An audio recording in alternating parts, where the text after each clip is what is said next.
You won't have a notification yet. Okay, webinar is now live streaming. So I think now, Aaron, is the time you should be able to share this. And this is the part also where I now click just now. Yeah, webinar is now streaming. I can see it right here. There's me. Great. Okay, well, we're live, guys. Good morning. Happy Friday. We're going to begin the way we always do, using our Q mug, which is doubly relevant today because we have another fellow QUIN on this call. I'm pouring the tea live. That's important. My last name has always been idiosyncratic for me. Growing up, you get those giant phone books, which I can't imagine really even are a thing. I guess they probably are. They probably still throw that bundle of paper on my doorstep at some point. I'm just not really present to it. But we get these giant phone books with, of course, all the yellow pages and all the white pages for Victoria, city of about 400,000 people, give or take, in the metro or in the greater area. The metro area is about 80,000. So anyhow, and the thing I always loved, right? You'd look up your friend John Smith, and there's 6 billion Smiths and 1 billion J Smiths, and you had to figure out, okay, where is this person? Morning, Mia. And but there was always only one Quiney in that whole phone book. And in fact, Quiney in general is a very unusual name. There's very few Quineys in the world. More common is Quincy, Quinny, Quinley. Aaron will tell us when he comes on how common Quinn is, but Quiney, very unique. Also very unique in that no one can seem to pronounce it, which is funny because it's pronounced the way it's spelled. You have QU, that's the Qu. You have the I, which is the vowel, and then you have a single consonant and then another vowel, which typically would pronounce, that's a long vowel sound in front. So Quiney rhymes with whiny. And but people cannot, they would never, hola, David, good evening. They would never seem to get that right. It would always be Quinny, or they would add in consonants. Oh, Quincy, Quinley. And once in, I think it was grade 2 or maybe grade 4, I can't remember. I won a prize. I can't remember if it was for doing fun run or for a math. I won 2 prizes when I was in elementary school. One was for math, obviously not pronunciation. One was for math, and one was for like running around a field or something for charity for donations. And the winner got a cake, and I got a cake. Anyhow, whichever one it was, they said, "All right, well, Adam Queener, come up to the front of the auditorium and get your prize." And so there I was, Adam Queener, winning my prize.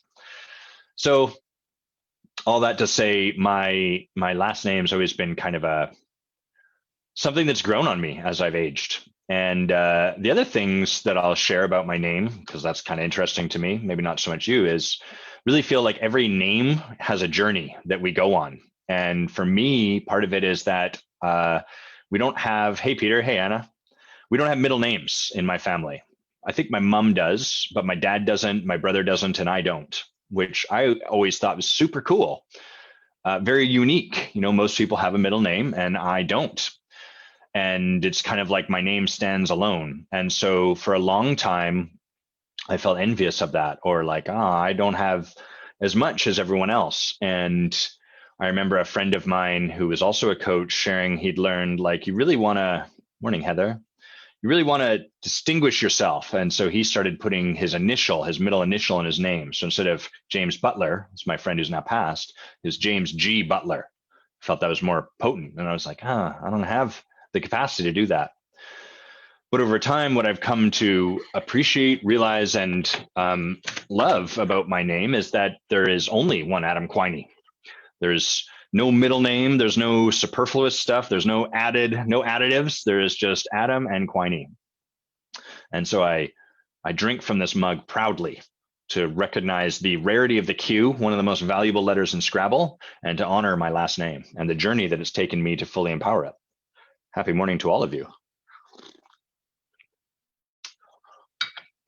A couple of things I'm going to share before we bring Aaron on today. First thing I'm present to is scarcity. I was sharing this with Aaron before we started. What I've noticed in my business is that it tends to go in waves.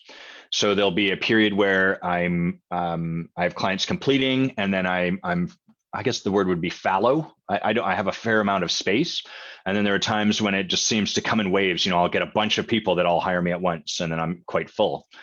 And always, without fail, when it's fallow, when I'm in the trough, I'm like, oh my God, I want it to be busy. And then when I'm busy, I'm like, oh my God, I want it to be slow. And that always seems to be the way it works. And in addition to that, every time I find myself back in one of those troughs, I notice that I get it gets harder and harder to trust the very process that I teach. I have a course I'm leading. Some of the people in this call are in it. David and Peter are both taking this course with me, and we really, the first and most significant part of that course is like, you got to create connection with people. There is no selling, there is no enrolling, there is no relationship created before connection. I can show you a ton of LinkedIn messages I have where people are stepping right past connection. They're doing lip service to connection. Hey, Adam, so excited to get to know someone like you. How are you doing in this crazy time? And you can feel them, they've got a little list where they're like, okay, check, I connected with them. Okay, check, I asked him how he's doing. Okay, now I can go to the pitch. I'm going to invite him to this webinar purely to serve him. But if someone hasn't really gotten to know you, if they haven't created any relationship, if they haven't built anything with you, then offering something, even if they say it's of service, is spam. I get tons of flyers in my mailbox that ostensibly are just to serve me, and if I don't want them, I can throw them out. And that's often how people hold this. Well, Adam, I'm just making an offer because I think it would support you, and if you don't want it, it's totally fine for you to say no. I get that. No, I have no issues with what you're doing, but if you'd like the reflection, the way you're landing over here is spam, and that might not be creating the impact you necessarily want. Anyhow, this is not about making those people wrong. They're just learning and they're in their process. What this is about is that I really can empathize and relate with what is starting to happen for them, I think, which is when we start to feel a little bit of scarcity in our lives, it becomes really easy to forget and to lose trust that what there is to do is to connect with people, to get into relationship with human beings, to serve people once we're in relationship with them, and to really set aside all of the, how do I create a client? How do I get hired? How do I, to set all that aside for the time being. And what I notice in my space is like some conversation in the back of the head that's like, well, what's the point of talking to this person? They're not going to be able to hire you anyhow. What's the point of doing this? It's not going to turn into a client. And I'm sharing this not because I can distinguish that this is not, oh, my computer's just told me that this web page is using significant energy and closing it may improve the responsiveness of my Mac. Well, nice try. I'm just going to close other stuff. I'll close Evernote. And how about I close Calendar? I don't want to schedule anything. There, did that. And you know what? I'm going to click this X, so that goes away. So I share this mostly because that voice is there, right? It's not that that voice ever truly vanishes. Anytime you're playing a game where you're out on your edge, that voice is going to show up. And the rates I charge are still edgy for me. They stopped being edgy when I was charging $30K for a year of work, which was the point where I felt called to raise them and to play at a bigger game. And so all of that to share, like for everyone, where you're kind of like, I wish that I could get to where Adam is, where he never, if this is there for you, where he never struggles with this and where there's never any concern. What I want to share is that the concern and the fear does not go away. My relationship to it does start to shift. I can catch it for what it is sooner. I can distinguish, oh, that's just my fear showing up. And I don't necessarily have to react to it. And sometimes I catch that a little bit after I've reacted to it. Sometimes I catch it while it's sitting there and I can feel the pull to do what is reactive. And from there, I can choose something different. I can choose like, hang on, you teach this stuff, Adam. You know the path to take. How do I get back into connection? Where might there be an opportunity to create more connection? Where could I serve someone more selflessly? Where could I set aside all my fears and just get back into service? So that's really there for me right now. Heather shares like that voice is annoying. It really is. I mean, the voice of our fear is so frustrating, and it's especially troublesome because the role of your head is to it's to keep you alive. And the best way to keep you alive is to respond to your fears. This all got created because our fears were about dying in the Serengeti rather than, oh my God, what if I don't get a client in a year's time? Or, whatever, what if this person doesn't answer my call, or blah, blah, blah, blah. But that's where our head gets in the way of the heart and the soul. The heart's job is to express your desire, and your soul's job is to express your being most fully. And when we allow our soul and our heart to express ourselves and be in the practice of setting our head aside and not having the head do a bunch of managing around the fears, that's when the path really opens up. That's when a lot of faith and trust and effortlessness and flow and all these fancy words that people use start to become available. But it's not free. It demands a degree of generating in ourselves to not choose into the intuitive reaction to our fear. Second thing I want to talk about today is kind of just to acknowledge the people that come on and are guests for this work. The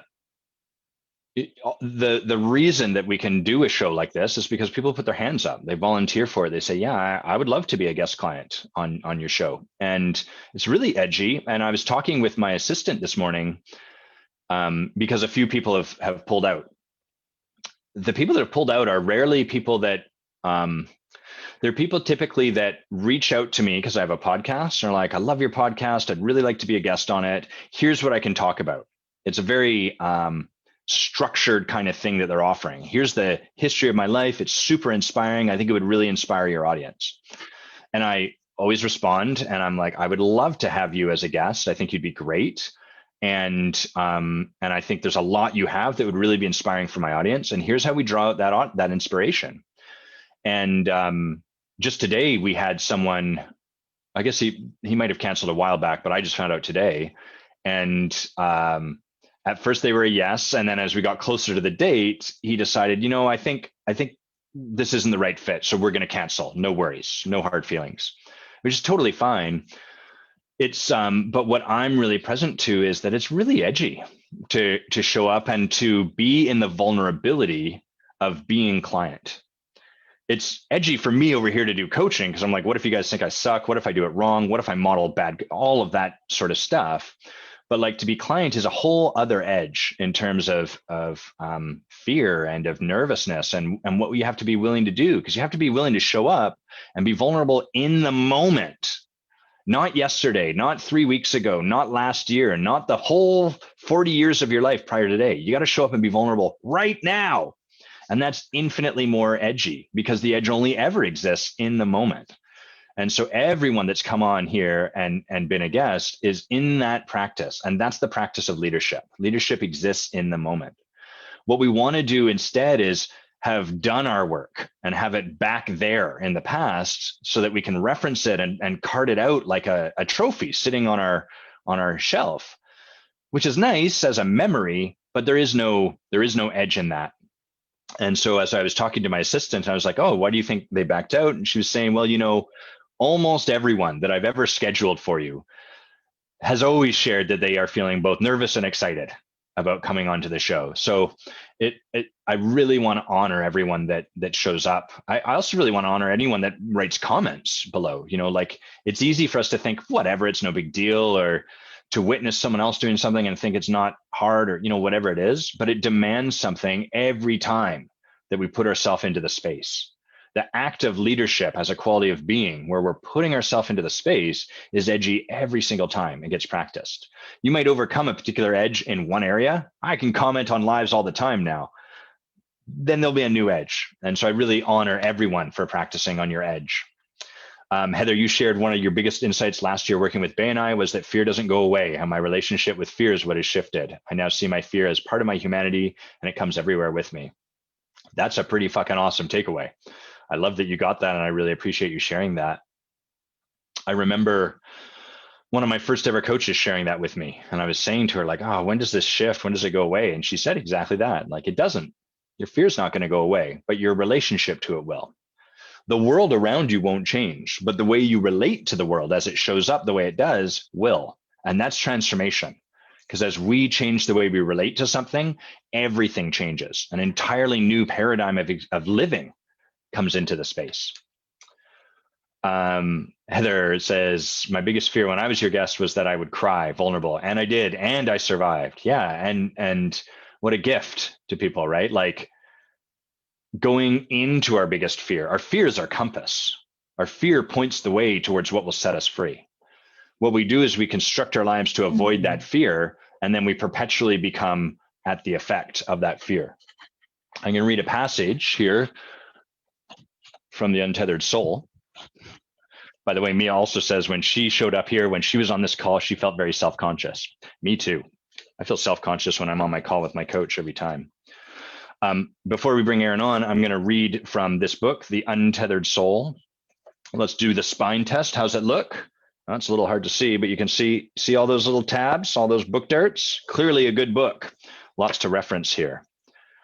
So this passage I'm going to read you is called Letting Go of Your Inner Thorn.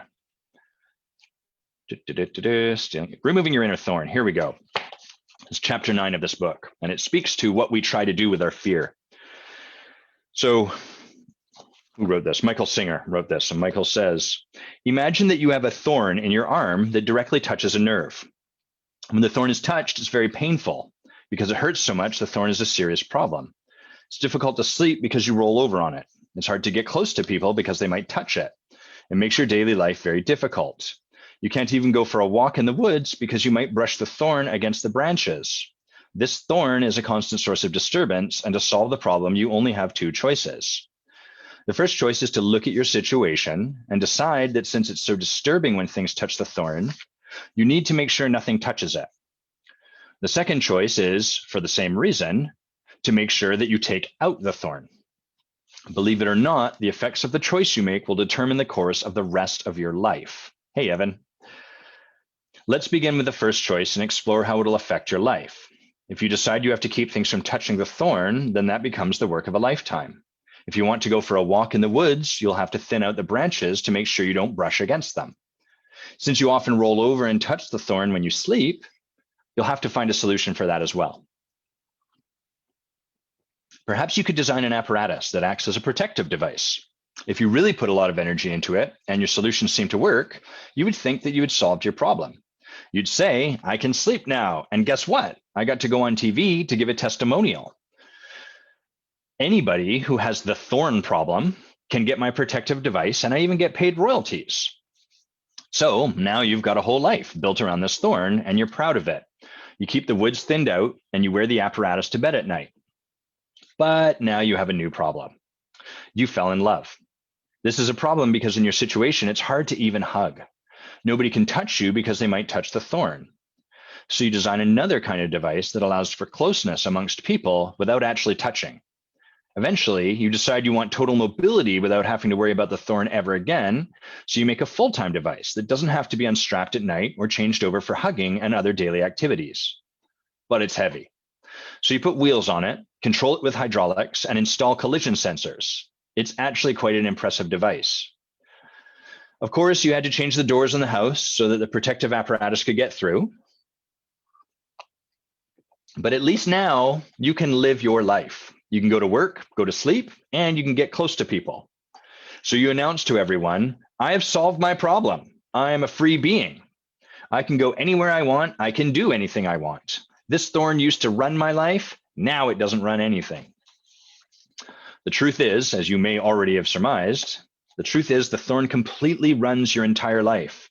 It affects all your decisions, including where you go, whom you're comfortable with, and who's comfortable with you. It determines where you're allowed to work, what house you can live in, and what kind of bed you can sleep on at night. When it's all said and done, that thorn is running every aspect of your life. It turns out that the life of protecting yourself from your problem becomes a perfect reflection of the problem itself. You didn't solve anything. If you don't solve the root cause of the problem, but instead attempt to protect yourself from the problem, it ends up running your life. You end up so psychologically fixated on the problem that you can't see the forest for the trees. You actually feel that because you've minimized the pain of the problem, you've solved the problem, but it is not solved. All you did was devote your life to avoiding it. It is now the center of your universe. It is all there is. That is The Untethered Soul by Michael Singer. I think this is the better of his two books. His other book is fascinating, though. It's called The Surrender Experiment and is about how he came to this. It's the fascinating story of how he lived his life. That parable about an inner thorn is really a parable about us avoiding whatever we're afraid of. That's what humans do. We structure our life so as to avoid the fear that we have. If you're someone who is connection, you will have learned growing up that in certain spaces, the connection you are innately is dangerous or unwanted or unsafe. And so around those situations, you will be afraid. And then what happens is you get better and better at avoiding those situations, avoiding the fear that is present when you act and live into who you naturally are. And then we start to look for labels that describe the life we're living with. So rather than being like, I'm afraid of being with the truth of the connection I am naturally, and so that's why I avoid these things, we instead go in the other direction. We look to find a way to describe that thorn, kind of like the testimonial on TV. We say, I'm just an introvert. I just struggle to really connect with people in certain ways. I say, no. You have simply learned that that is scary, and you have structured a life around avoiding it. And now you have this label that you can apply that justifies and validates and confirms that there's no other possibility. In fact, you just need to get better at making that thorn collision sensing hydraulic, blah, blah, blah, blah, blah, blah, blah, blah. So I use that example of introversion because it's so common, and so many of us relate to ourselves as introvert versus extrovert, while simultaneously completely missing the point of our lives, completely missing the possibility that's available, and completely listening to that story about a thorn and say, yeah, so glad I'm not doing that, while simultaneously doing exactly that in other areas of our life. Removing our thorns is the life's work of the leader. That is the work of someone committed to transformation, is to continually get supported by someone outside of them to see where they currently have an inner thorn that they're structuring their life to avoid getting touched, and to do the really, really hard, uncomfortable, almost work we can't see is the work for us to do of identifying, it's my thorn, and pulling it out. That's what Aaron's here to do today. That's what all of these guests are here to do. That's what everyone that shows up to the Forge or that is involved in this kind of transformational work is up to. So big thanks to all of you. Let's get Aaron on. Aaron, put your camera on, put your mic on. Let's talk. Let's talk shop. Okay. There's a quick deke out. Jumped in, jumped out. That was quick. It's too edgy. I gave it a go, Adam. I gave it my best. I'm gone. The fear was too big. It was too big. Hi. Hello. How's it going? Good. Well, I just want to be also present to the fact this is the first time I have ever gone live, and my heart is beating quite profusely. So I'm just aware of that. What do you think people might be deciding about you in this moment?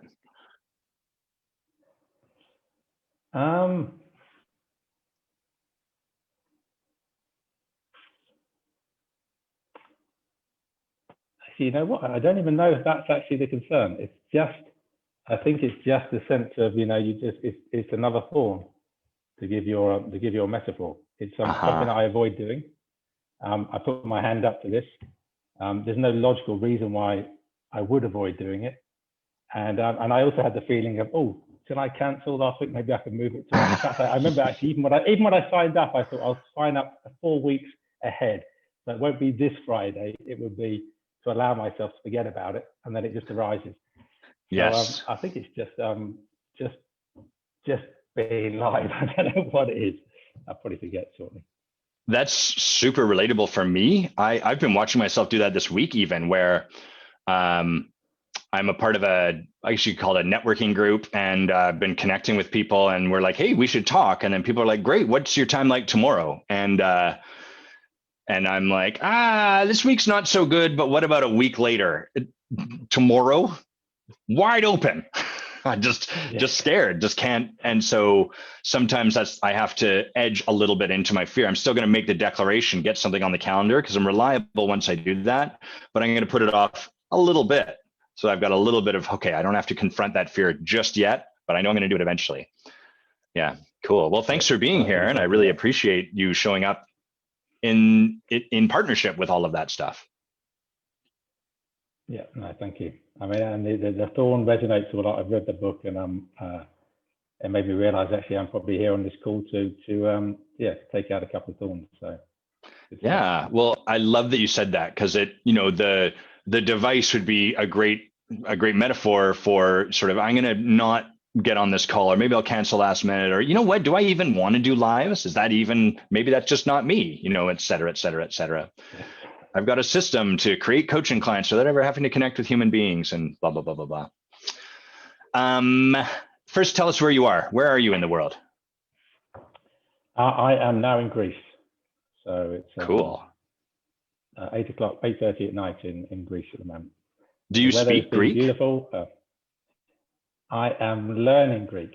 Actually, that's the one thing. When I first at one tour out, I committed to 30 minutes a day for 3 months, where I posted every week my progress. Oh, nice. Since then, so I've got some basics. I've just started some lessons here, but it's not quite as fluent as I would like. But we'll get there.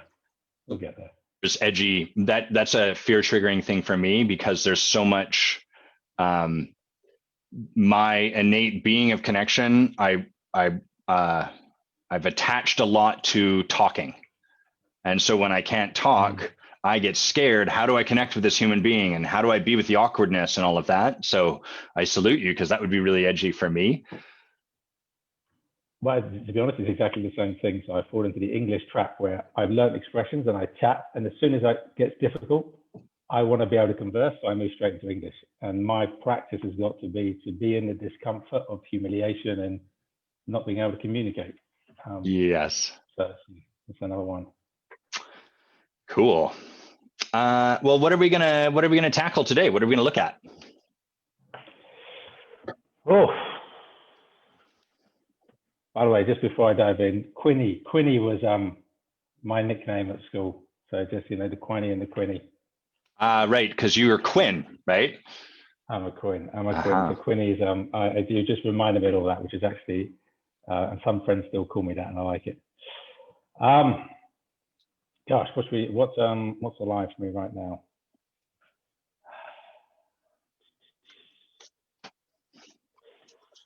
I think for me, it's around, well, it's actually probably related to this live, actually, now when I think about it.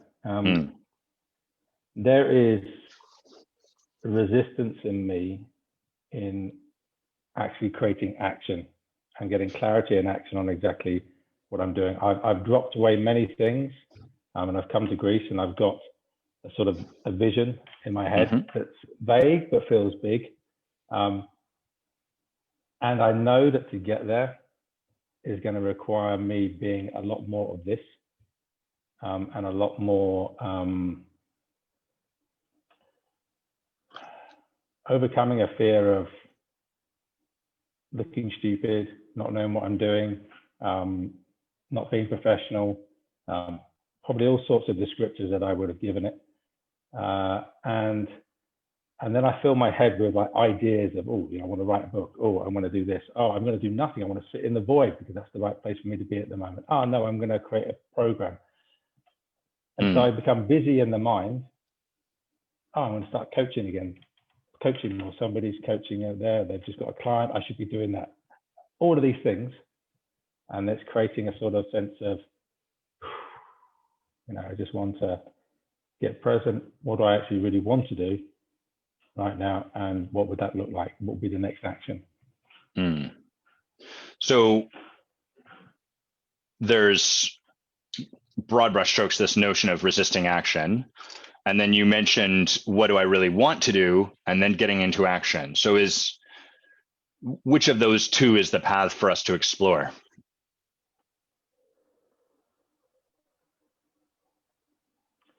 I think it's getting into action, and that may bring up whether or not it's what I want to do. Got it. Makes sense. Okay, so our focus is kind of on getting you into action today. Is that right? Yeah. Great. And so if that's our focus, what do you want to end with? What do you want to leave here with? Clarity on what I'm going to do next, and a clear next step, and feeling like I'm not saying to you, yeah, I'm going to do that, knowing that I may be not going to do that, but really feeling I'm going to do that. Got it. Amazing.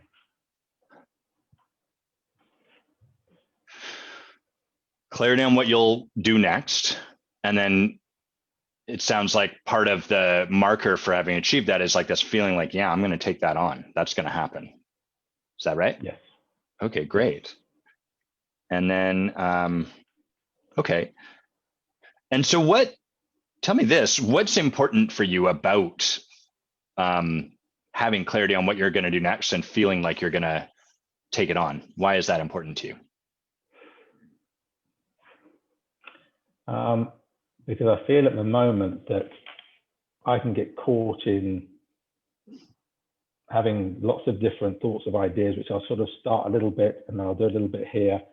And there's a sense that it's actually creating more noise and more effort.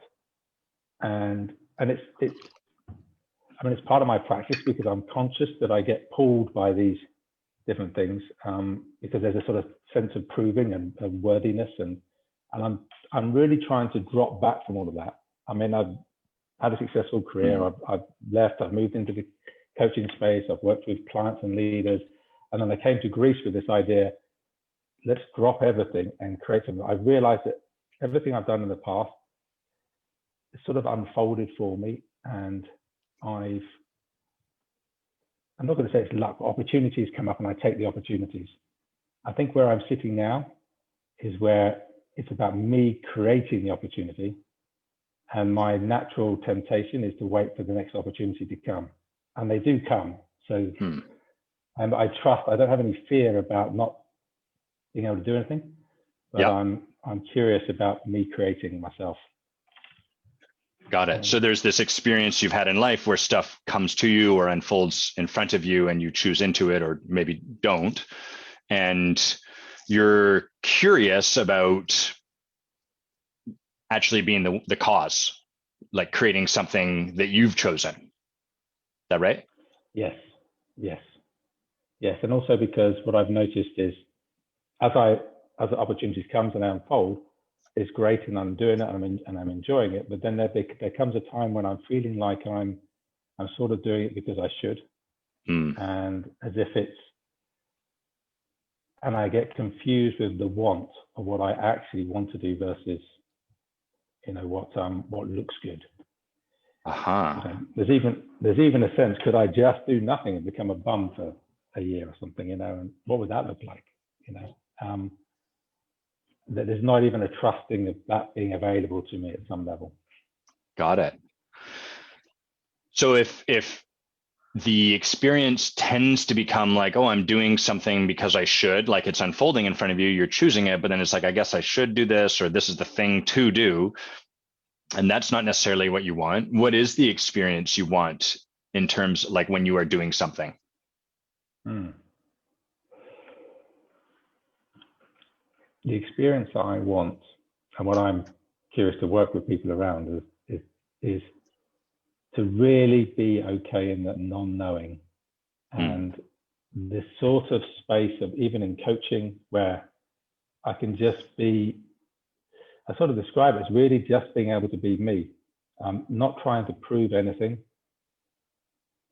curious, growing, choosing not to do something because I don't want to do it, but not feeling this sense of ought to. I'm not sure I can,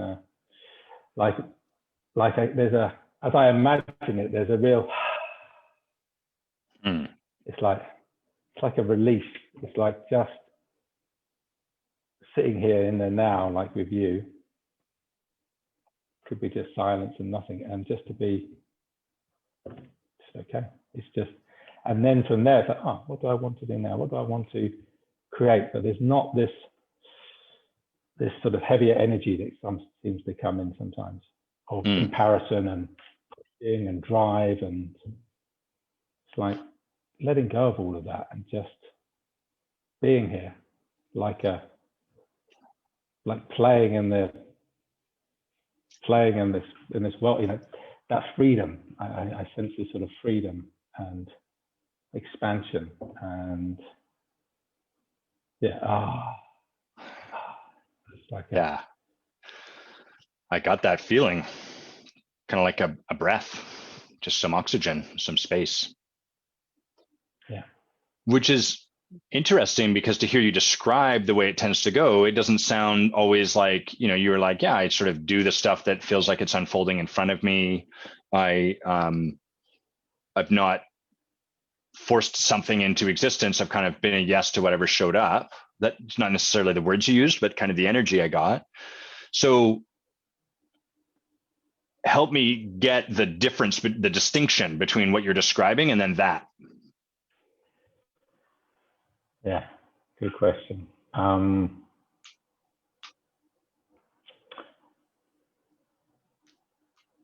It's a little bit like feeling like, on one level, feeling like a very lucky person. This is probably it. It's just come up to me. So there's a sense of, wow, you always land on your feet, you meet the right people, you connect. The stuff that comes sort of easy, and then someone says, oh, do you want to come and work with me on this? I've got a project, and I do, and it's great, and then that happens, and so it's like life unfolds. I mean, like the surrender thing. There's like a lot of surrender, a lot of unfolding, and I love that, and I completely trust in it. Synchronicities, all of these, they work perfectly for me in a sense. At some level, there feels like there's something disempowering. Like there's an aspect, there's a feeling that there's a part of me that has a lot to say in the world and to make some sort of impact. And I've created, actually, to use your metaphor, a sort of box around that part that's working brilliantly to live a pretty effortless, really successful life. But there's a part that feels like it's avoiding something that needs to step out and step over. But I'm caught in this needing to, because that then creates discomfort, that there is I'm trying to, in order to get something, and I don't want it to be the in order to, I want it to be the spaciousness of just because I choose to today. So I'm hearing you're doing great. No, it's very clear. So it sounds like it almost, well, what is the thing you're avoiding in this way of showing up in life that you described? Yeah, I mean, I actually think that this the fact that this is a live conversation, which I do keep forgetting, but actually good, is part of the piece. There's like for me, there's been this practice around fear of humiliation, looking stupid. So I don't put myself out there. I'll work out ways around that. So I'll hold back on putting something out into the world, but I'll work with people on creating stuff, and but there's something about me, Aaron, speaking out, leading something that still there's resistance to, and just speaking it out now actually feels good. So it's because I'm not someone that wants to work on his own. I don't like, so I'm got my friend in Greece here, and we got a partnership, and another guy we've been talking to about, working together. So I need to collaborate with people, but at the same time, I want to be able to express my voice as part of that. And how does collaboration typically go if it's not like that? It's almost taking initiative. Well, normally where I collaborate is somebody will lead something, and then I'm very good at helping to bounce off ideas and sharpen something up, and I can go and deliver programs. I can do all of these things, but I tend to allow somebody else to be, in a sense, taking responsibility at some level for it, or the commitment or the risk. And I'm more there in the, I can be here, and then if it gets too much, I can just disappear off and I'll know something else. So actually, that's made me think it might be a commitment piece as well. Say more about that.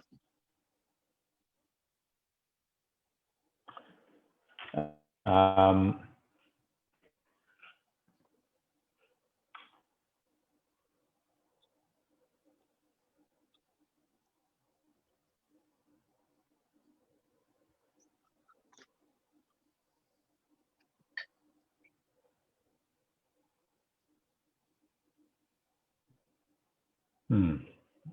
sure, but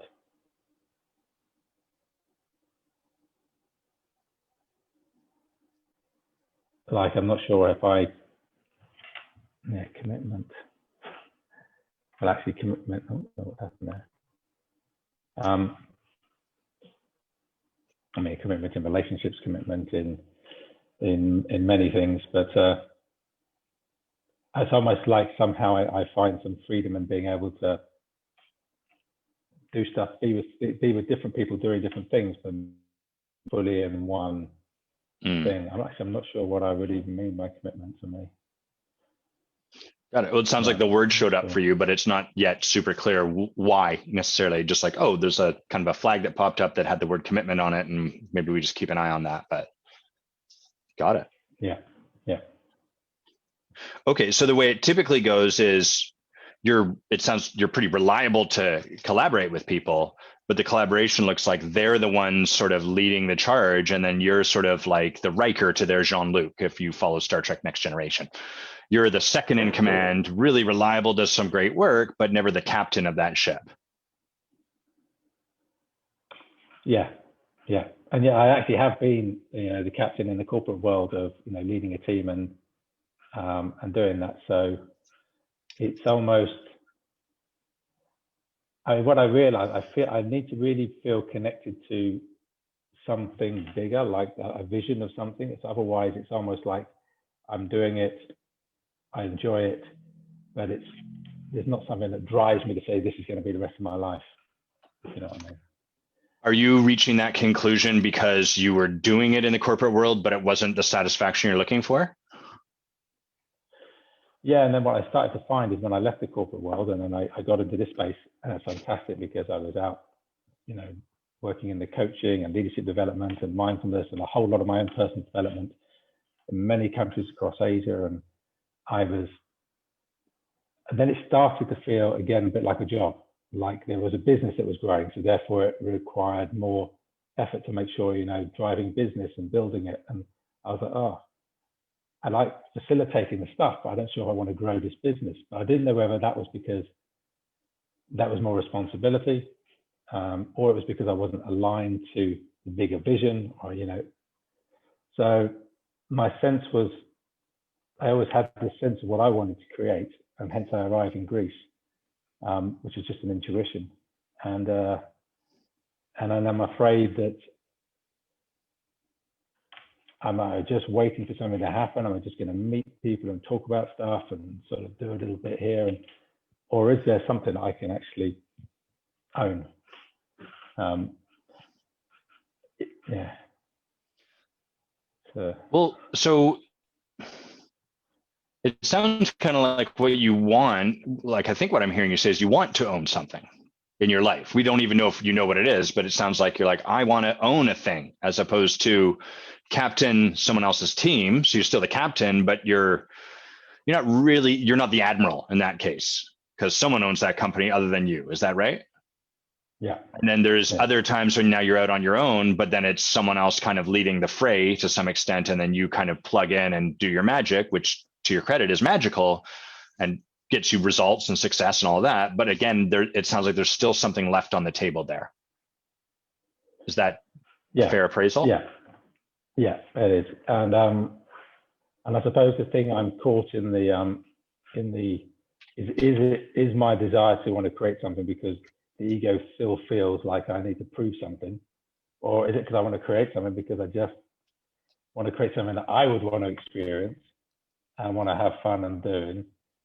And that's the bit I'm trying to check in with, because otherwise I feel I get caught back in the same trap again, where it's sort of in order to show to people that I'm doing something when I don't need to show that anymore. How would you know the difference?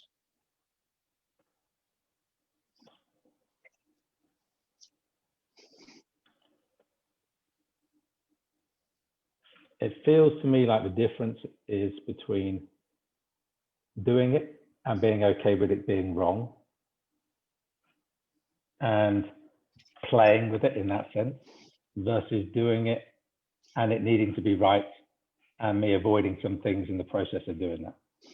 If you like, I feel these two, there's a space where I'm playing and creating, and almost I want to then share the journey with everybody out there, mainly for my own sense of just being able to, without trying to be attached to what that looks like, versus trying to create something that I think is going to look good. And that feels more like I'll find ways to manipulate the situation, to manufacture how it looks, to create the sort of perfect life that appears like the perfect life, whatever the perfect life is, vis-a-vis a playground that I want other people to come and also just be able to be themselves, to discover what it is to just thrive in living, which is all the messiness and all the crap and all the shitty stuff as well. Do you remember the question you're answering? The difference between the two feelings, but yeah, and and what were the two feelings? Let's just walk our way back. So what were the two feelings you were kind of contemplating between?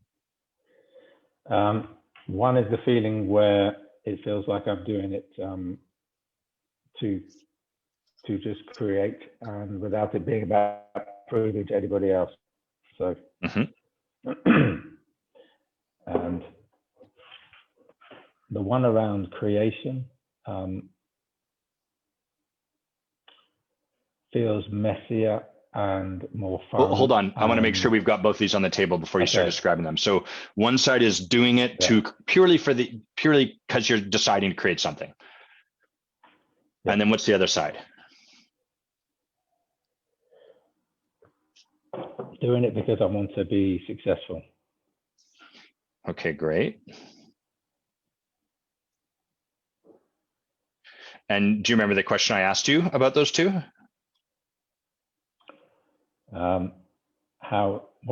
What would each of them feel? How would each of them feel differently? Was that the close? How would you be able to tell the difference between those? Because you were asking yourself the question, well, is it X or is it Y? And I'm curious, first, I've got other questions, but first, like, how would you even know? How would you be able to tell?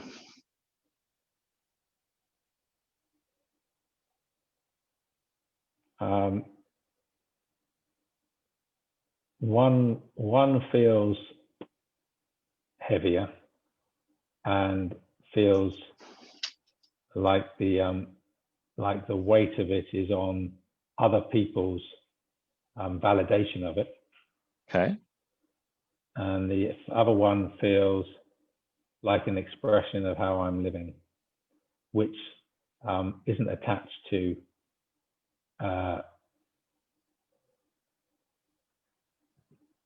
which is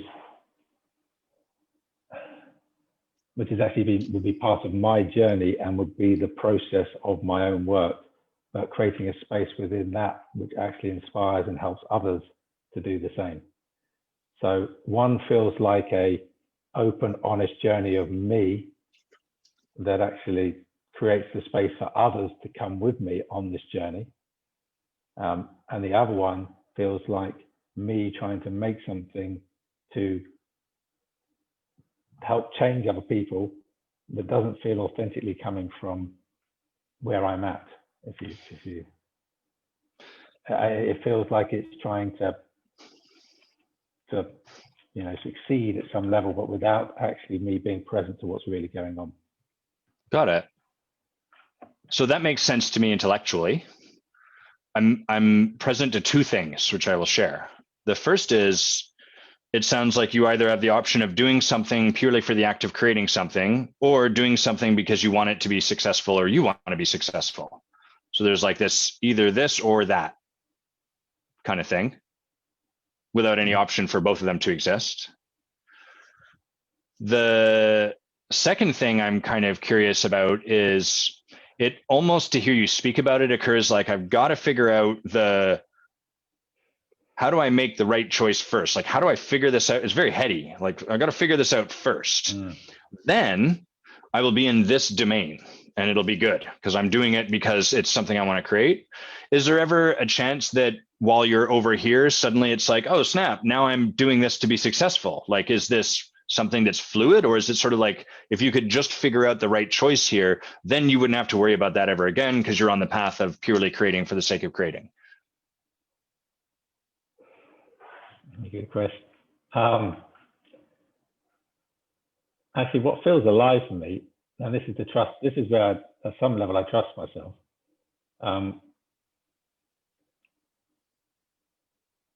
I feel that if I was just doing it not with the in order to be successful, I mean, this feels like the sneaky, it's like the Russian dolls going down the thing, because it feels intuitively like it would be successful.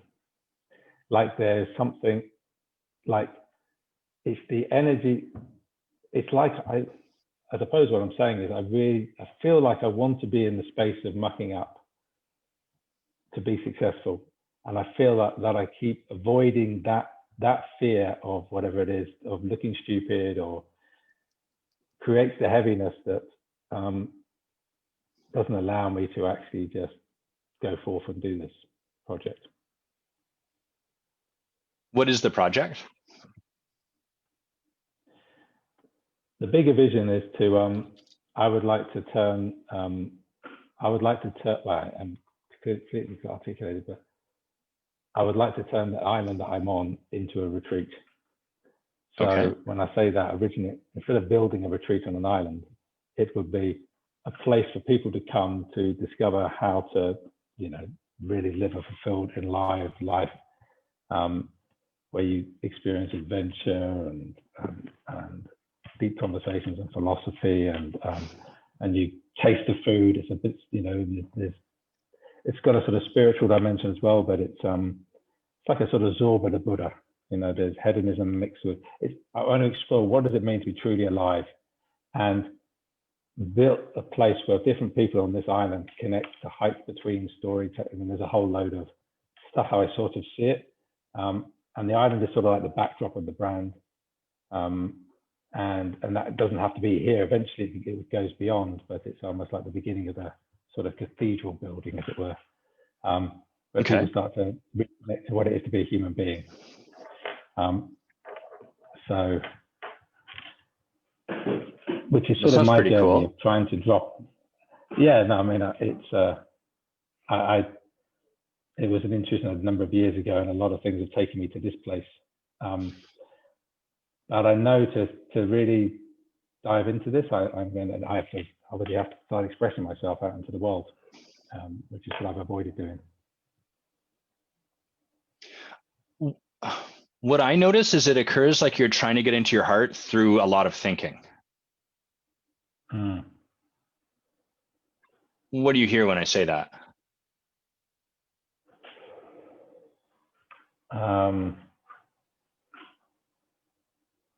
I hear my self-doubt, and I hear my fears. Okay. Can you elaborate a bit? Yeah, there's times when something feels and makes a lot of sense to me, and there are times when I feel that I want to be present to it, and it comes from a talking, thinking thing. But there is a discomfort or a disconnect, and I don't know what that is. It feels like a blockage or a fear or even a self-worth piece. Are we talking about this particular project, or are we talking about something else right now?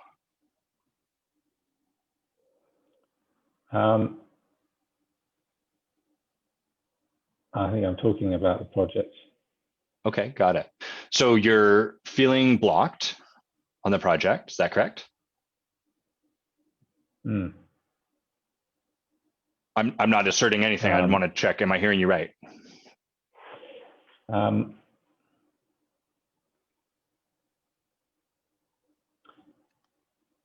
I'm feeling blocked in the sense that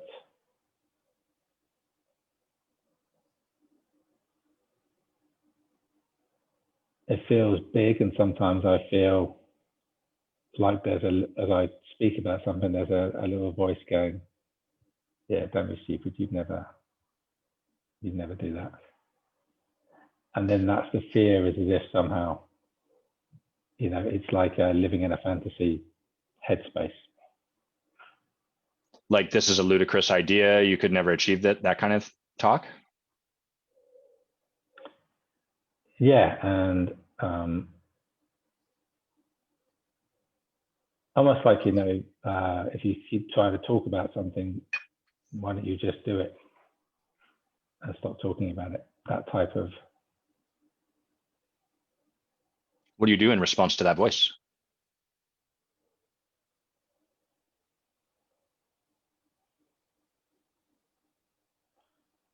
Well, two things. What I'd be trying to do is to actually be with that voice at the moment, because the temptation is to jump away or get a coaching client or collaborate on another thing in order to feel that I'm, not having to sit in that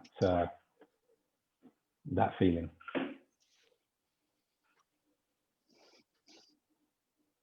So you're okay. So you're trying to be with this voice that's like, this is just a fantasy. Is that correct? What does that look like in practice?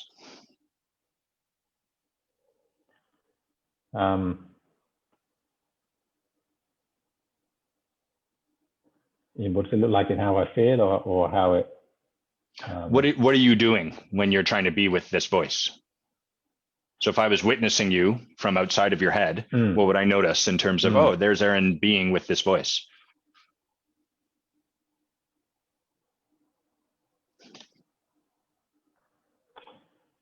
It's more noticing what I get pulled to do, or just becoming aware of the sensations or the whole feelings, or and just trying to literally be present to it so that it loosens a little bit. And what's the ultimate place that you will land if you do this the right way?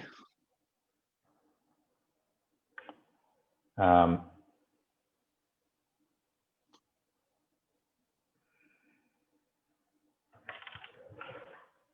feel I would land in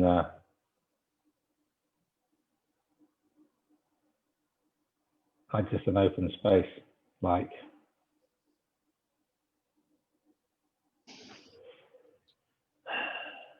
where would I land? Can I pause you for a sec? Yes. So take a breath. Nice deep breath. Let it out.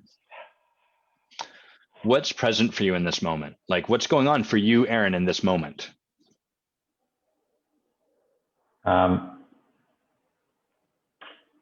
So right now I feel a little bit of like a constriction here. Like your chest. The throat's becoming more and up to the throat, like more constricted. I feel some confusion.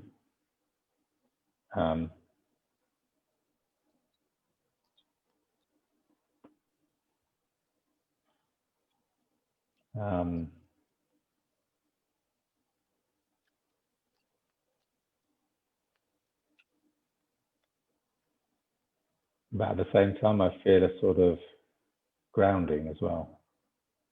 Okay, a strange so combination of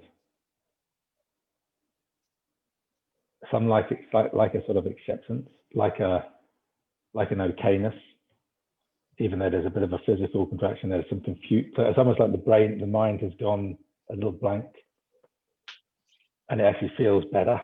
If that makes sense. Got it. Okay, so you're kind of you're experiencing Oh, sorry. Go ahead.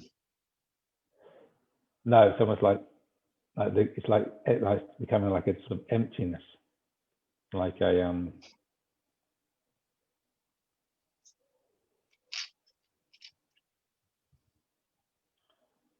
yeah, like a sort of calm, actually. Okay. Yeah. So there's some confusion, there's an experience of constriction, and then there's also sort of a sense of calm. Got it. Is that,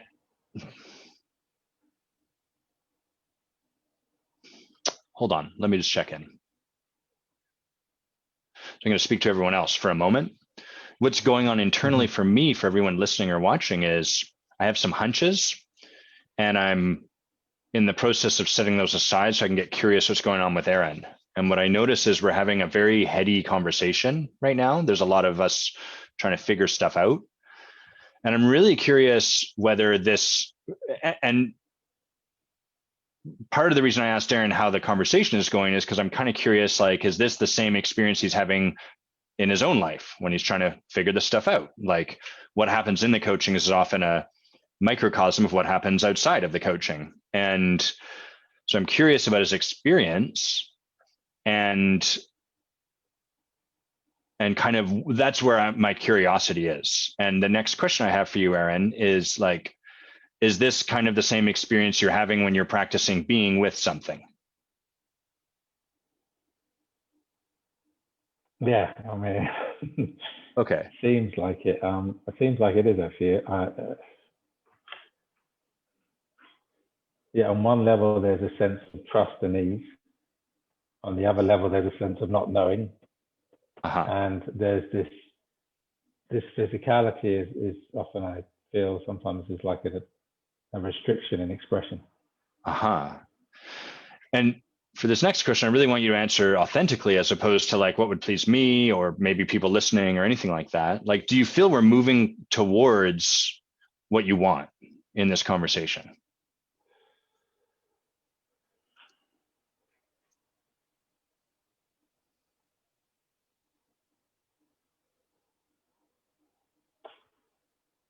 I don't know if we're moving towards it. Okay, great. That was my sense too. Yeah, continue. Yeah. What I notice is that as the noise, the thinking, talking, as it calms down, I have this sense of, oh, I know what I need to do next type thing, even though I don't even know if I do know what I need to do next. So that feels like my little trap, maybe. But well, I'm really curious, when I hear someone describe, oh, I'm trying to be with a thing, it could be a little bit like, let's use coaches as an example, or a lawyer. Let's use a lawyer. So you've got a new lawyer, and part of what they have to do is build their business. They got to go to a networking event. They got to talk to people. They got to express what they do, blah, blah, blah, all that stuff. And with a little bit of coaching under their belt, they're like, oh, part of what there is for me to do is to not react to something, but to be with it. And I'm really scared to go and talk to people at these networking events. It just feels awkward, uncomfortable. I don't like it, blah, blah, blah. And so they're in their practice. They're like, I'm going to practice being with my fear. But their being with their fear is like, I'm going to let my fear exist, but I'm not actually taking the action to move my thing forward. I'm just being with it, as opposed to like, I'm being with it whilst in action. And so I notice there's like a circularity, or a kind of like simultaneously like a calming down, but also a constriction, like oh, we're slowing down. So we're not running around in a circle as quickly, but are we actually moving anywhere? And so I'm kind of curious for you, what of what I just said resonates and what you hear in that. It's spot on. I mean, for me, that very much resonated. I mean, that's exactly, it just made me realize exactly what's going on. Your energy felt like it shifted there. Yeah, no, that's definitely. Tell me about that shift. What showed up for you in that moment? Well, just the realization that that's actually,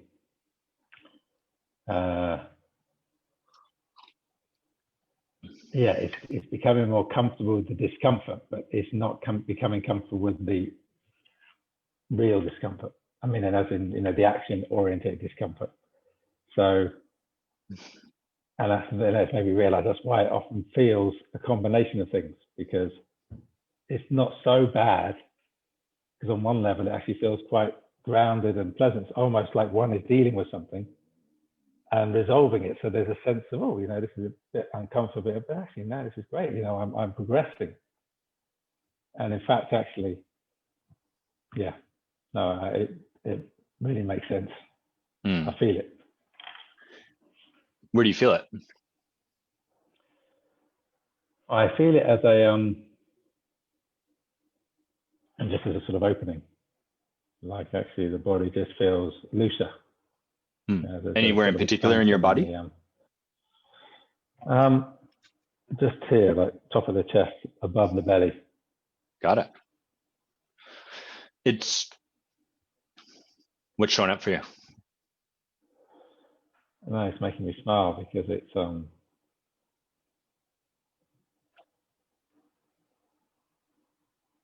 just I can physically feel it.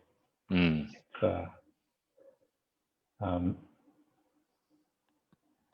I think I was also just I was just reflecting that actually, because obviously part of being on this call is part of that inaction previously.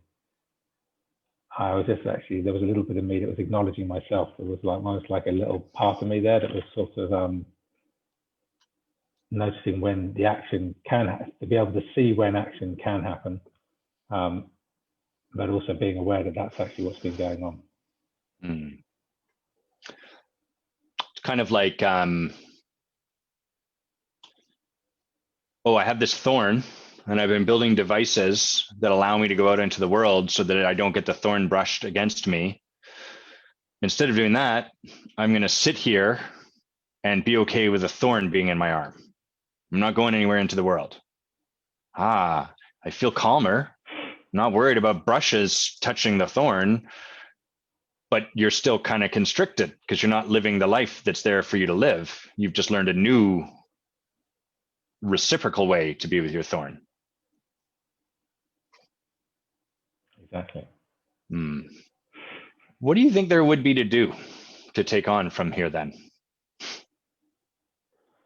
Aaron's rubbing his face for those of you that aren't on video. No,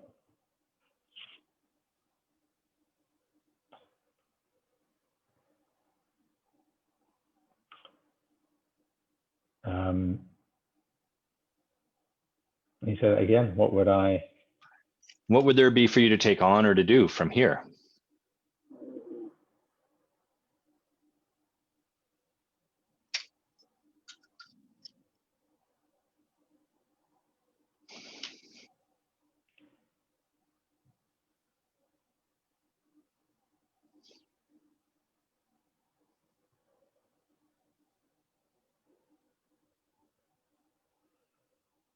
For me, it feels like starting to actually share my vision, to speak it out to the world, to the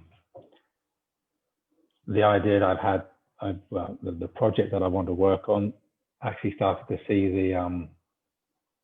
the aspects of it where I want to start exploring it, but actually exploring it in public. That's what feels alive for me at the moment. And it suddenly, for the first time, it feels, it still feels scary, but it feels very doable in a different sense. There's a,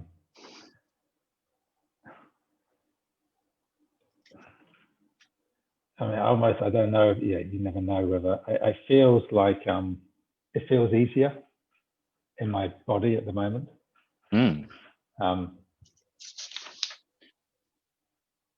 Which is part of what you were going for, I think. Feeling like you're able to take action, like you're getting into action. Yeah, right. Yeah, I'm just tuning into this sensation because this is actually, the feeling feels very possible. They're just expanded in that sense. Nice.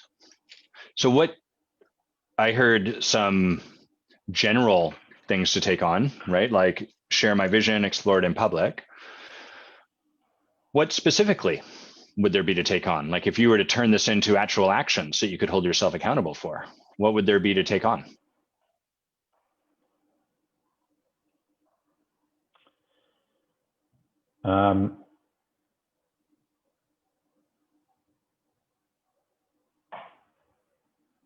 Well, the first thing, it feels like the first thing for me is to actually talk out the story of how I got to where I am, in the sense of how I've arrived at this place, and share that, and share my ambition over what, my commitment over the next, 9 months, which actually, to then share that out to the world, and then build this plan where I actually, the different aspects that I want to, people I want to talk to, interview here, photograph, bring to life, partner, develop the platform that's going to, in a sense, allow me to connect to all the people I want to connect to, and to start to express the stories I want to express, actually start moving forward. But I think the first thing is the action of actually stating out into the world is what I'm doing. And then these other aspects of it. Got it. So I heard 4 things. 1 is share what you're doing. 2 is talk out the story of how you've arrived at where you're at. 3 is sharing your commitment over the next 9 months. And 4 is building a plan for all of it. Is that right? Yeah. Exactly. So which of those should we look at first? Well, the first one I think is actually stating out where I am now and what my intentions are, what my vision is, but not in a just as it sits for me at the moment, which all might change, but what I'm present to now. So what will that look like when you've done it, and by when will you have achieved it? I'm going to do it next week. Great. By when next week? What day are we now? Friday. By next Friday. Great. Okay, nice. Would that have that feel complete once you've done that?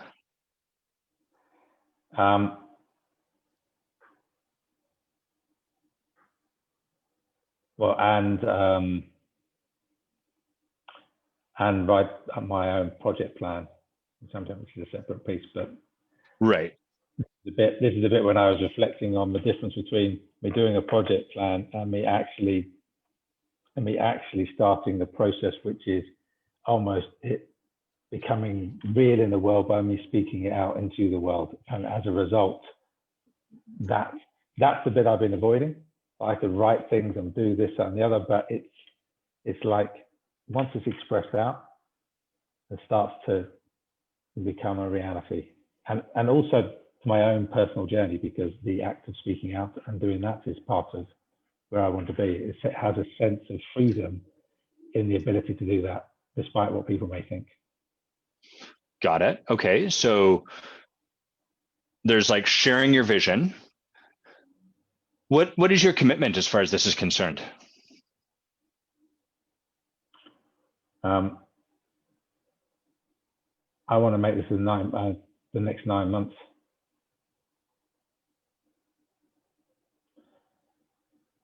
So, it's going to be the first part of my project, the way I see it, there's a foundational piece. The vision of where I see things going is actually probably about 2 years, maybe longer. But in order to do that, what I'm actually really wanting to explore and to put out there is how I'm going to live in this place now, and how I bring that to life for people outside in order to shape the narrative and the story and the creation that I want to create. And it won't be perfect and it will be messy, but that's actually how I want to live. And I want this, so this process is part of that piece. The end, it almost feels like it doesn't need to be clear, if you know what I mean. I have a sense of what it is, but it might be very different. I like the fact that it's bigger than me. It's not something I can do. It relies on many other variables that may or may not happen, but the journey is what on this one I'm interested in. So I get that. I mean, we can get in a car and just drive and be like, let's drive wherever we want to go and see where we end up. Or we could be like, I'm going to drive to Jerusalem and I don't know how I'm going to get there, but that's where I'm going to get to. So I know it's going to drive me, it's going to take me on some kind of journey. It's going to focus my direction. Or we could be like, I'm going to get to Jerusalem and I'm going to take a left turn at Douglas Street and a right turn at Blanchard. And these are streets where I live and blah, blah, blah, till I get there. I've heard you say that you've lived your life more that first one. Where you're like, I'm going to get in my car and drive. And then from the absence of you making a clear declaration for yourself, you're often left feeling kind of like, oh, I'm doing stuff because I feel like I should, or there's something missing. And it sounds a little bit like we're getting like back there. So I'm really curious, like, what is it that you will commit to in service of yourself? Like what, maybe it's just, I'm just going to share a vision, which is fine, but I'm curious, like, do you have a commitment? This is what I'm going to create by this point. Yeah, I do. So cool. Within 9 months, there is going to be, I would have created a platform that explores different wording from this, but what it means to live the good life in the modern day as it is. And the backdrop of that will be the island where I'm living. I will bring forth different ideas, different concepts. I will bring forth the people of the island as a way of expressing that. I will make connections across the island. But by 9 months from now, this platform will be fully alive. It will be my way of expressing myself in the world, and the people I'm collaborating with, my friends on this project as well, in order to form the backdrop of what then can be created once we're out of COVID and craziness and all the rest of the stuff. But it's a way to kickstart humanity and use the island as a backdrop to really explore what it is to be alive again, and what are the things that we really get pleasure and joy out of, and fulfillment and living and all of that juicy stuff. And it's going to be a bit messy, and it's going to be irreverent, and it's going to make you smile. And it's just going to be expressive of what life is. And it's going to be sad sometimes and all the rest of it. It's just going to be what it's going to be. But that's my commitment. How will I know that you've created a platform? Will it just be that you've got a domain? Will it be that there's a website that I can click on certain things on? What's our measure of success for this? It's going to be like a digital magazine that is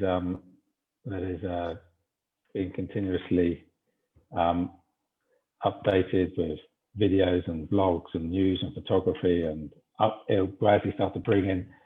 I want to have, I don't know what the number will be, but maybe a certain number of followers, so thousands. How many? Of people who are interested. I don't know what's a good number.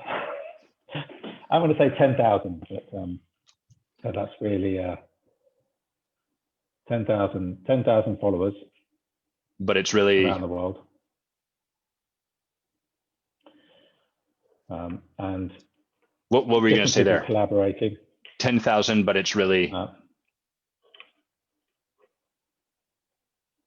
No, it's going to be 10,000.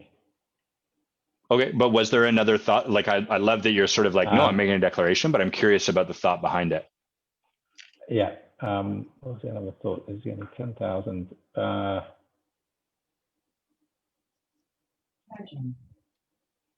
More that it's going to be, at that point as well, there'll be more people collaborating and contributing to it as well. So it won't be like this is just mine. It'll be created something that is evolving, but has a certain direction. 10,000. I don't know if that's this feels like I've just made a number up, but that feels good. All of this is made up. That feels good. Yeah, true. Yeah, well, which can just be a cliche that I uttered, but there's something I'm intending to reflect here, which is sort of like I'm hearing there's a little bit of like, well, what's the right thing for me to do? And then in the face of that question, well, I'll just do whatever shows up in front of me. And then your choices are like, do the right thing or the thing given to me externally by someone else that I'm collaborating with, or do whatever shows up. And neither of those sounds particularly fulfilling for you. And what I'm holding your feet to the fire on here is you making a declaration, but there's no evidence that 10,000 is the right number. There's no even proof that that's possible. I assert it is, especially knowing you as I do. But what I'm present to as we go through this process is that, never mind what I'm present to. How does it feel for you as I hold you to make these declarations?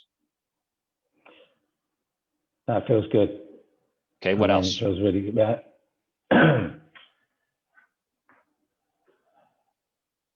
Well, I feel some excitement. Okay, anything else? Any discomfort?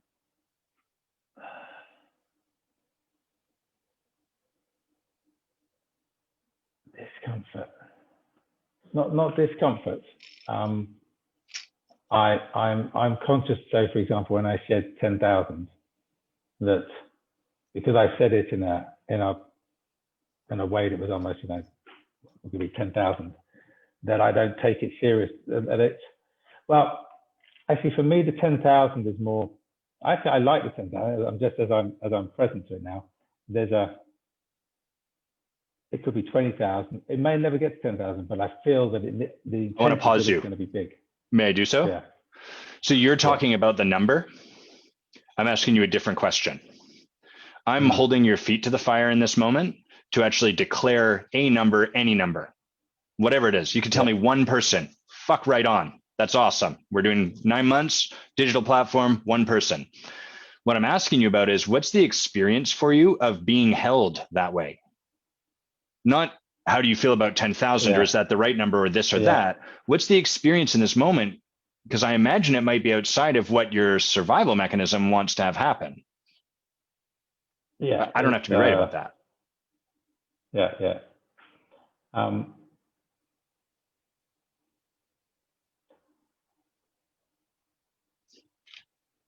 There's some uncomfortableness, but there's also a part of me that's and I'm just checking in with myself because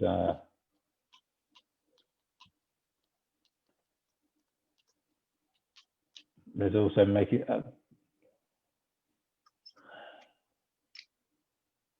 is my word true? Right. So some doubt or some fear or some second guessing coming up with a number, it sounds like. Yeah. And well, in the sense that, oh, maybe I'll just change that later or something like that, and just noticing whether that's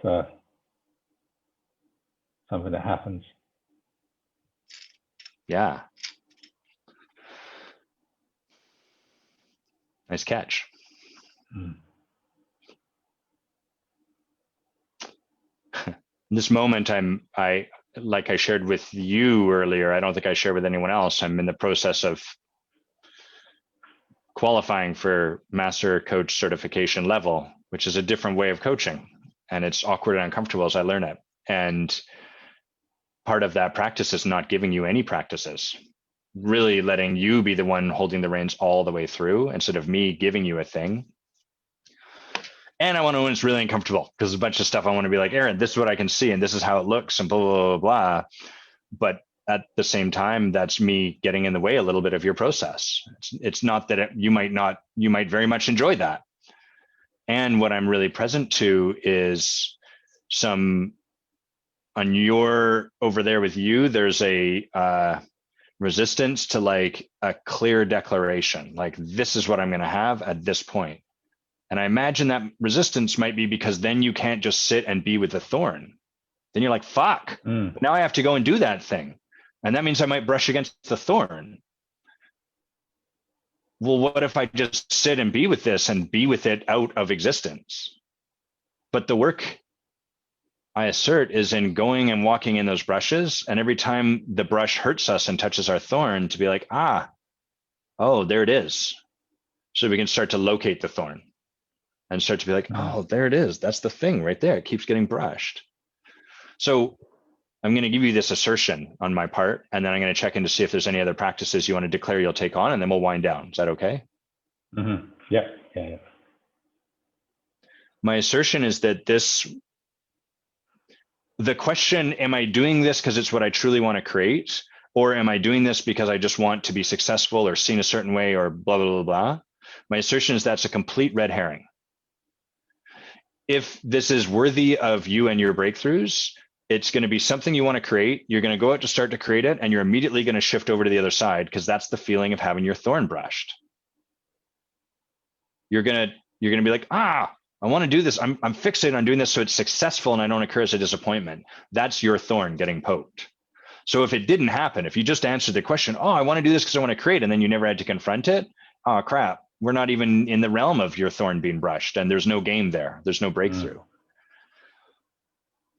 So that question I would invite you out of. What might be a more powerful question you could be in for yourself?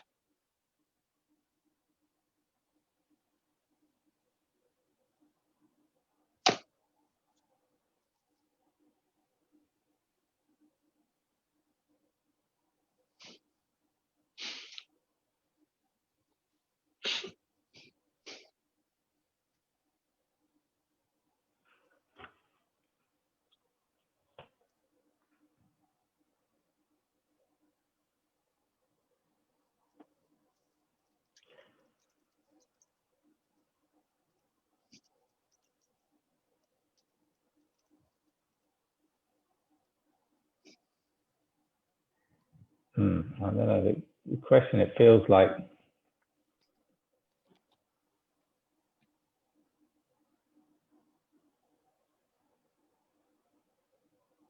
so you mean instead of those two questions of those two choices, what would be the question to live into in this?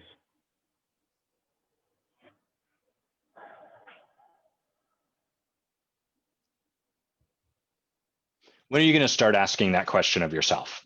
Let's work our way there. So when will you predictably start to be like, am I doing this to create, or am I doing this because that thing? When is that going to show up? It will show up as soon as I have to post something that could be seen to be ridiculous. Great. Okay. And what would be a more powerful question you could ask yourself in that moment?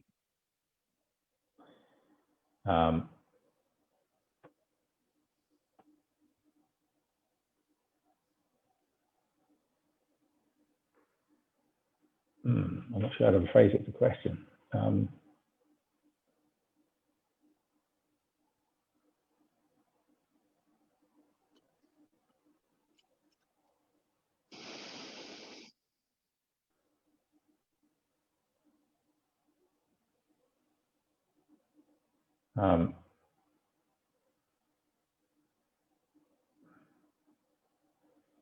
I can't think of the word into the question. My sense is this feeling of knowing that it's almost like diving into the river, or if I stay on the side of the river and don't dive in, I know where life is going to go. It's not where I want to be. And so it's a reminder to that every time that this thorn comes up is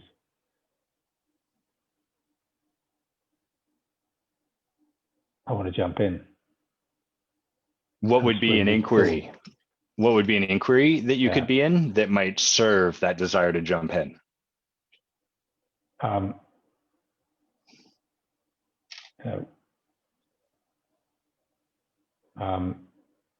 much closer are you to your vision if you jump in now? Or conversely, the opposite would be how much more of feeling afraid or avoiding do you want to feel if you aren't going to jump in now? Got it. So it sounds like it sounds like the desire is like, I want to jump in. Is that correct? Absolutely. Okay, great. Yeah. So I'm just trying to work with what because you're asking yourself kind of like a little bit of a binary question, right? Like, how much closer do you want to be? A million more closer, or like, what would, so what about a question like, what in this moment would move me towards jumping in? Would that have you deepen? Would that have you moved closer towards jumping in?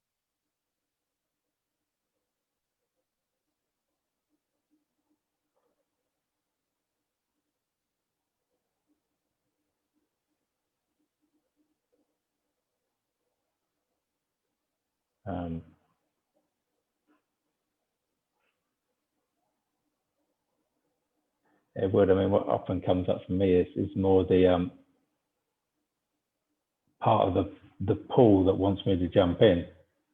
It's part of the reason why I walked out of corporate and things. I don't want to. The idea of getting to the end of life, not having jumped in, fills me with more dread than you can. It's like, and yet I don't jump in, and yet it almost feels like the water is like being. This is all in your head right now, though, right? Yeah.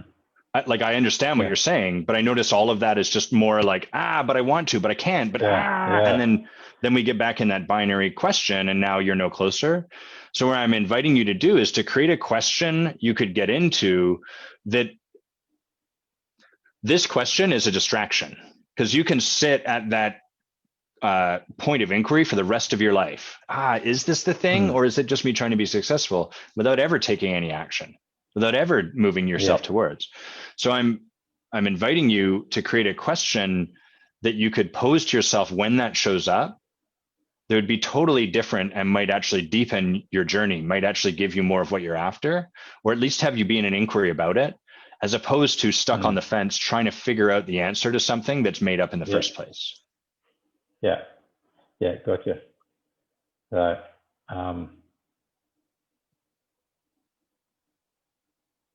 It's almost like what could be possible for you if you're willing to jump in. Great. I love that question. I think that's amazing.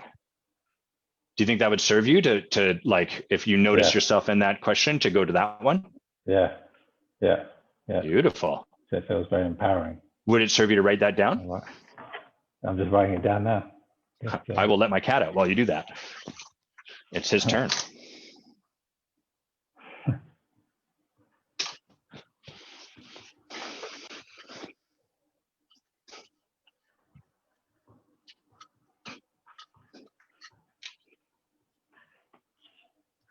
Yeah. Beautiful. Anything else you'd like to declare you're going to take on, Aaron, before we wind down?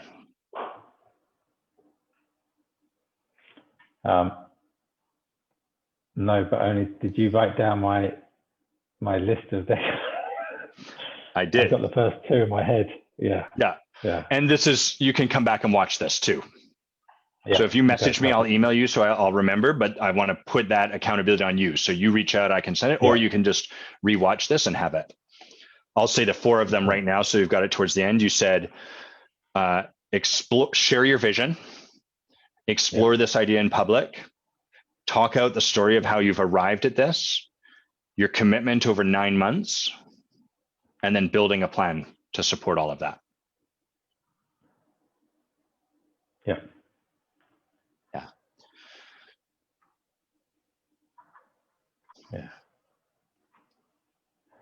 Cool. Nice work.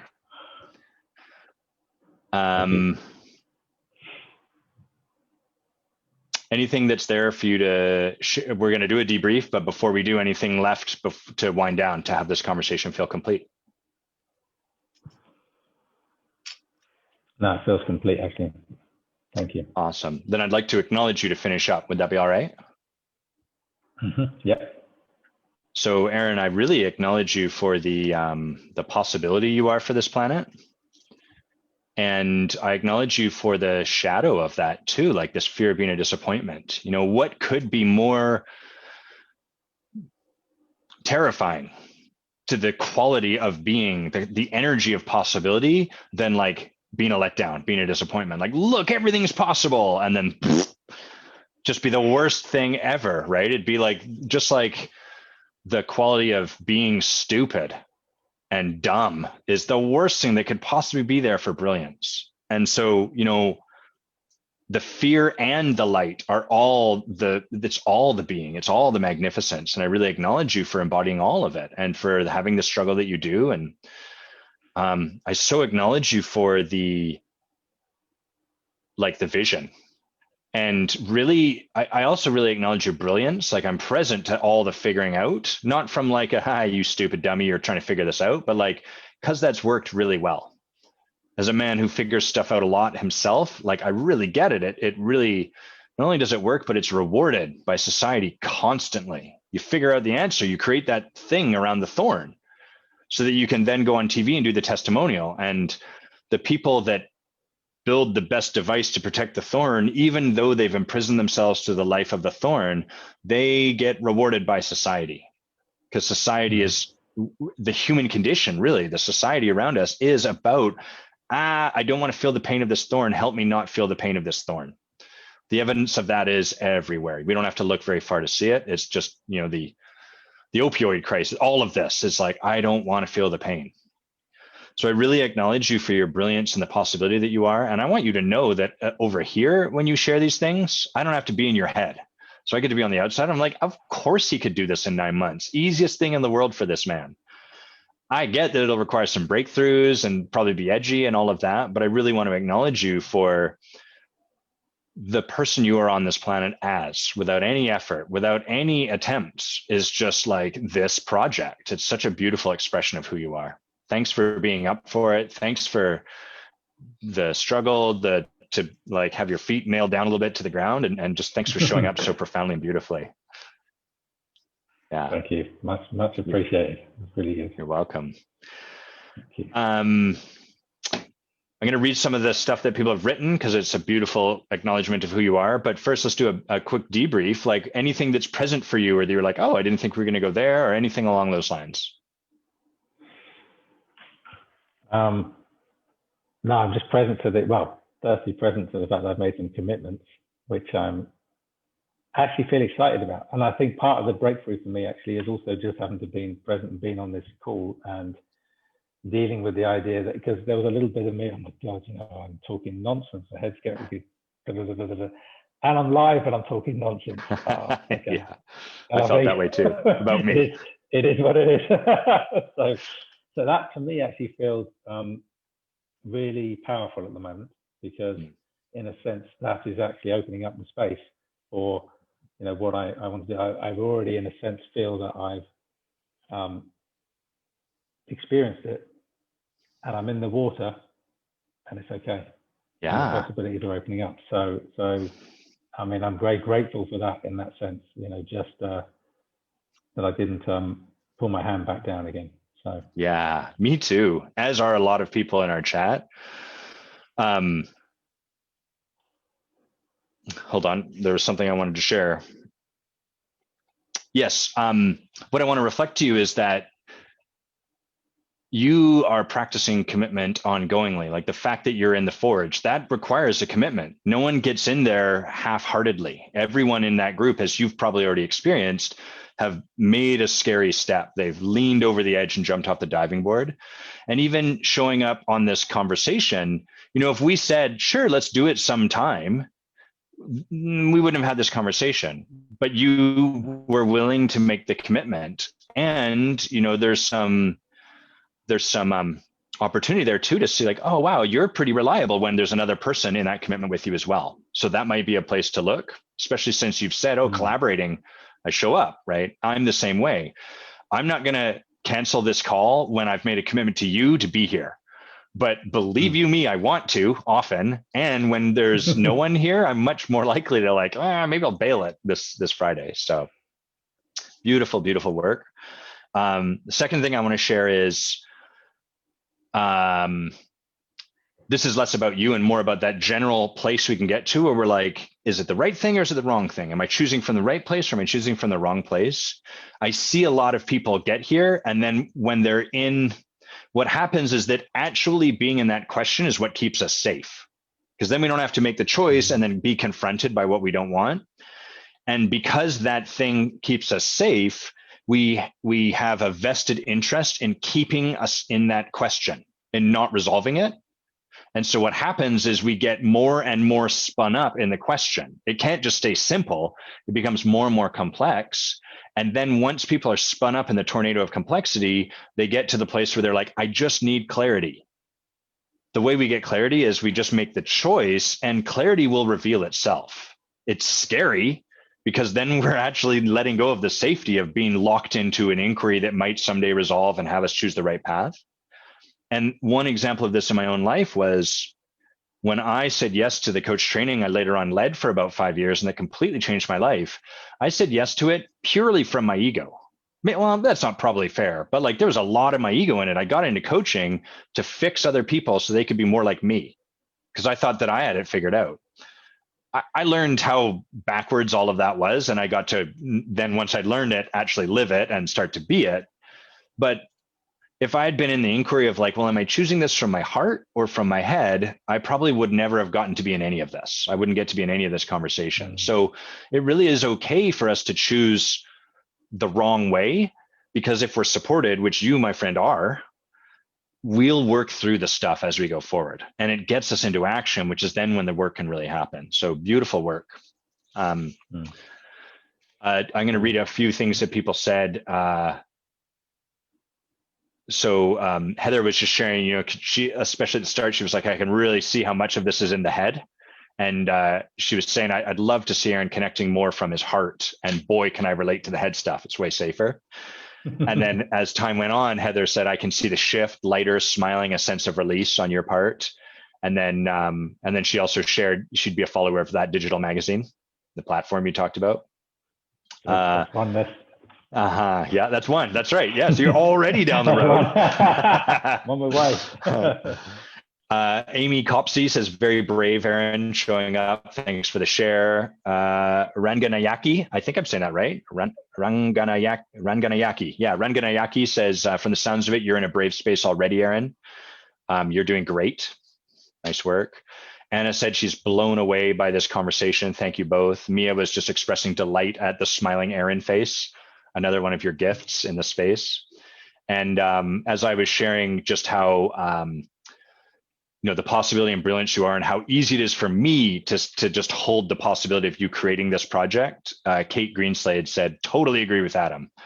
So I get, in our head, it's not always that story, but out here, it's like, yeah, of course, Aaron could create that. No problem at all. Where can people find more about you or follow along with this journey as you are on it now? I've got to create that. Oh, crap. Like me on Facebook, and I will start the creating, and then of course we're going to be building the platform, and more will come. But next week I will share. Beautiful. So Facebook's the place to follow. At the moment, yes. I mean, the other place, that's the best place at the moment, yes. Awesome. Yeah. Nice. And are you coaching people right now? Is that something you're doing? Yeah. I mean, only a couple of clients at the moment. Got it. So it's pretty exclusive. Yeah. Cool. Okay. Yeah. And if people wanted to have a conversation with you, is Facebook the best place to reach out that way? Absolutely. Yeah. Okay. By all means. Awesome. Send me a message. Very happy to have a conversation. Cool. I'm going to see, let's see, what do I want to plug? I want to plug Aaron and the Forge. I want to plug creating clients. I think those are the two things. So first, Aaron's a member of the Forge, as are some of the people in the comments like Mia, Heather, Anna, who is posting under Peter's account. And I think there might be a couple others that I've missed. I think Evan was here too. Keep your eyes on these people. Watch Aaron and the work he's doing, because he's just in a ton of support. That's what the whole Forge is about. And this is a man in a transformational process for the next 9 months. So if you're kind of like, I wonder what that looks, follow these people. You're going to see shifts that are going to be really palpable. Next Forge starts in September of next year. So if that's something you're interested in, send me a message or drop a comment. And the other thing, if you want something sooner, is the Creating Clients course, which we are now in week 3. It's a 10-week course, low commitment. It's $1,000 US. And what we do is create a shift so that you no longer, if you're in a service or an entrepreneurial business, most people have this experience where there's this thing they love doing, and then there's the thing they have to do in order to do what they love doing, which is typically sales. So it's like we either try to offload this, hire someone to delegate it to, or work in-house somewhere so that they just give us clients, or we figure out this kind of way of empowering the thing we don't like. We're like, well, I don't like this, but I'll get good at it, and at least then I can do this thing. So I'm willing to do this because I get to do this, and my life's pretty great. We're shattering that entirely. What we're doing is creating the ability for you to see how this thing that you currently relate to possibly is not that fun or whatever is actually, the possibility is that it's every bit as much a natural expression of yourself as this thing you love doing. And from there, conversations like, how do I get more work-life balance, become meaningless. It's not that the people are dumb for having them. It's just that where we end up is like, well, there is no balance. There's just me expressed as myself in the world, bringing my gifts. And so that, to me, that's heaven on earth. And that's what we're creating over those 10 weeks. Guarantee that we'll create some transformation for you. It's super fun, very lively, and you get to be with a ton of people doing awesome work. Okay. Wait, was there one more thing? Yes, it's a request for people. I got some books here. See, these are getting mailed out. So if you've been sent one of these books and you've been reading it, please let me have your feedback. I would really appreciate that. I'm just in the process of finalizing the final edition, which will be quite a bit larger. And so now's the time where feedback is most helpful. So if anyone has anything where you're like, I would really love it if you had included more of this, Adam, or I notice I'm stopping reading at about page 37 and I just haven't gone back. That's valuable feedback. I need all of that because that tells me your experience reading the book. So if you're one of those people, I would love to get some of that juicy, juicy feedback. You can't give me wrong feedback, so don't worry about that. And I think with that, we're gonna wind her down. Anything you want to say to these people as far as a goodbye is concerned, Aaron? I love you all. I can't see you. I have no idea who's watching this, but thank you for being part of my journey. I really appreciate it. Yeah, thank you to everyone who showed up and played with us. Love you as well. Love you, Aaron. Really a delight to get to spend this time together. And have a great weekend, everyone. We'll catch you soon. So let's see.